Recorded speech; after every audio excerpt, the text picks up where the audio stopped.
This is 3 News Daily. Hello, everyone. Welcome back to 3 News Daily on this Wednesday, November 29th. I'm Stephanie Haney. Thank you for being with us here in Northeast Ohio. We're following developing news out of the Cincinnati area this afternoon. 3 people are dead and another person is hurt after an explosion at an auto shop. It happened in Hillsboro at Jimbo's Auto Shop just after 4 o'clock yesterday. We don't know the injured person's condition just yet, but we're still working to gather those details. Now check out this video. This is a water main break in Cleveland at West 117th and Madison. You can see the intersection flooded, then iced over. Our crews caught cars sliding and police ended up shutting down part of the intersection. It's still closed right now, and the water department is on the scene working on fixing the issue. Now this past fall, 3 News reported on the homeless encampments growing around the downtown Cleveland area.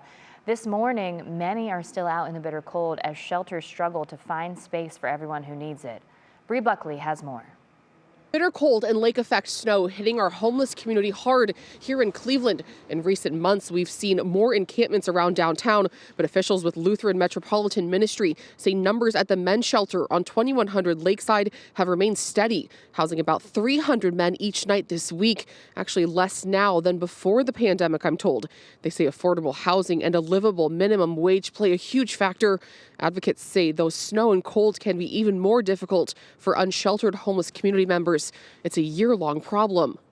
The storm of poverty is year-round, and numbers come up a little bit when the blizzard comes through, but we'd have 350 guys in the middle of July on the nicest night there is. So this is a year-round task. The organization is also asking for cold weather donations like coats and boots and volunteers. Aside from just serving a meal, they say you can use your expertise, whether that's interviewing skills or even looking at resumes.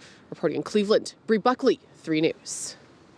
Thank you, Bree. Now new today, we're getting a look at new video of crews responding to the deadly bus crash that killed 6 people, including 3 students from Tusky Valley Schools. It happened on I-70 in Licking County earlier this month. In the video, you can see Highway Patrol approaching the flames.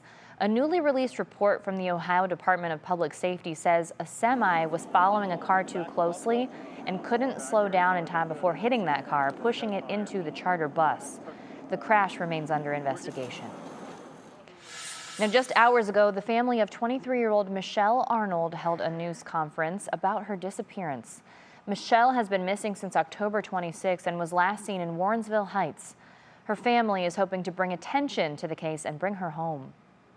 I definitely think it's foul play. I'm trying to stay positive, but I definitely think it's foul play because at the end of the day, she had $1.34 to her name when she left. Janez is the one that dropped her off. She called her to get groceries. She didn't even have money for food. Michelle is diabetic and requires insulin. She's about 5'5" and 150 pounds and was last seen wearing Balenciaga sneakers, gray sweatpants, a white shirt, and a black crossbody bag. If you have any information on where she may be, please call police. Now, we told you yesterday, the A Christmas Story house is officially under new ownership, and it's someone familiar with the property, and now we can tell you a little bit more about the new owner, Josh Dickerson. Josh was born and raised right here in Cleveland. A Christmas Story was part of his childhood, and while many may not recognize his face, Dickerson has been with the house since it opened in 2006. He started working in their online retailer warehouse in 2008 and worked his way up to CEO in 2017. He says he was able to buy the home after another offer fell through. Brian, for whatever reason, backed out of that and had a plan B. And he approached me and said, what if you take an equity stake and become managing partner? And I thought about it for about a second and a half, and I'm like, absolutely. And to be the Christmas Story house, the Bumpus house, and the museum and gift shop are all part of the deal. Josh tells 3 News that nothing will change. Our access to the Christmas Story house isn't going anywhere. I know that is comforting news for a lot of people who have been a little worried since the Christmas Story house went up for sale, so happy to report that.